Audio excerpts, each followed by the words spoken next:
पुढच्या बातमीकडे गेल्या 14 दिवसांपासून आदिवासी विद्यार्थी उपोषणाला बसलेत, जीव जाळून घेत आहेत आणि आता सरकारला जाग आली। मंत्री नरहरी झिरवाळ यांनी विद्यार्थ्यांची भेट घेतली, मात्र मागण्यांवर तोडगा काढण्याच्या ऐवजी झिरवाळांनी विद्यार्थ्यांना फुकटचा गजब सल्ला दिला, ज्यामुळे आदिवासी समाजातून आलेल्या नरहरी झिरवाळ यांना आदिवासींचं दुःख कळत नाहीये का, हा सवाल विचारला जातोय। झिरवाळ म्हणाले, जेवण करून उपोषण करा, आंदोलन चालू ठेवा, फक्त जेवण करून आंदोलन करा ना। उपोषणात चोरून खाल्लं, झिरवाळांची कबुली। मी अनेक आंदोलनं मी सुद्धा स्वतः केलेत। मी टोलच्या संदर्भातलं आंदोलन, आमच्याचे आंदोलन चोरून लपून काही खायचो, दाखवायचो फक्त अमरण। तोडगा काढायचं सोडून फुकटचा सल्ला। एवढी वाईट अवस्था आपल्या शरीराची करू नये अशी माझी अगदी हात जोडून त्या ठिकाणी आपल्याला विनंती आहे। पुण्यातील मांजरी येथे आदिवासी विद्यार्थी उपोषणाला बसले आहेत। गेल्या 14 दिवसांपासून अन्नाचा एकही कण न घेता हे विद्यार्थी आंदोलन करतात।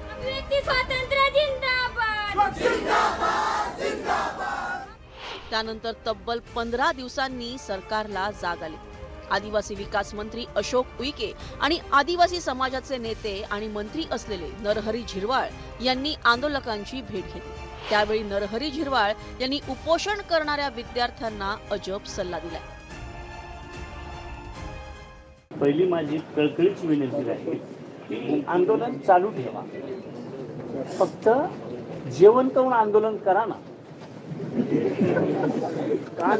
गांधी तत्वाप्रमाणे आपण करतो, आंदोलन अनेक होतात, पण काय म्हणून आपण आपल्या जीवाची अशी जी अवहेलना करतो। खरं तर झिरवाळांच्या या अजब सल्ल्यानंतर हशा पिकला तरी झिरवाळ काही थांबले नाही। त्यातच खाऊन आंदोलन केलं तर सरकार दखल घेईल का असा प्रश्न विद्यार्थ्यांनी विचारला। त्यावर अनेक आंदोलनांचा अनुभव असलेल्या झिरवाळांनी पुढे तर स्वतःच्याच आंदोलनाबाबत मोठी कबुली दिली आहे। पहा। असं नाही होत। अनेक ठिकाणी आंदोलनं केली जातात। मी अनेक आंदोलनं मी सुद्धा स्वतः केलेत। मी टोलच्या संदर्भातलं आंदोलन, आमच्याचे आंदोलन चोरून लपून काही खायचो, दाखवायचो फक्त अमरण। तर तुम्ही ज्या आता प्रकृत्या जर बघितल्या तर एवढी वाईट अवस्था आपल्या शरीराची करू नये अशी माझी अगदी हात जोडून त्या ठिकाणी आपल्याला विनंती आहे।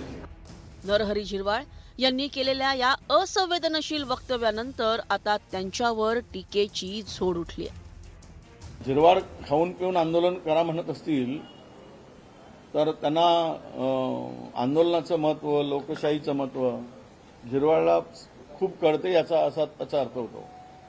कारण झिरवाळ जी खाऊन पिऊनच सगळं काम करतात, ते खाऊन पिऊन केल्यामुळे त्यांनाही विद्यार्थ्यांना तोच संदेश द्यायचा असेल। राज्याच्या मंत्रिमंडळात असेच मंत्री आहे, कोणी नाचणारे, कोणी गाणारे, कोणी तसं तर मी तर म्हणेल विद्यार्थ्यांच्या आंदोलनाचा हा अपमान आहे। विद्यार्थी, आदिवासी विद्यार्थी मांजरीमध्ये ज्या पद्धतीनं आदिवासी विद्यार्थ्यांवर जे नवनवीन बंधनं लादलेली त्याच्या विरोधात आंदोलन करतायत आणि नरहरी झिरवाळसारखा एक मंत्री, राज्याचा कॅबिनेट मंत्री, ज्याच्या खात्यातल्या भ्रष्टाचारामुळं ते गाजलेले आहेत, आज त्यांच्या खात्याची मला असं वाटतं खरं तर त्या खात्याकडे दुर्लक्ष करून ते वेगळ्याच खात्याकडे जास्त लक्ष देतात। कधी आश्रमशाळेत साप चावल्यानं मुलींचा मृत्यू होतोय, तर कुठे आश्रमशाळेतील जेवणातून विषबाधा होते।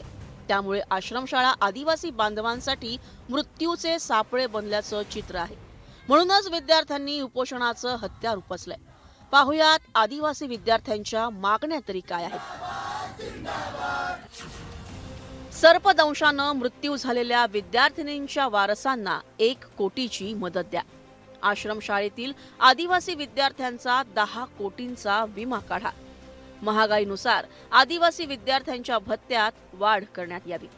बोगस जात प्रमाणपत्र धारकांवर कायदेशीर कठोर कारवाई करा।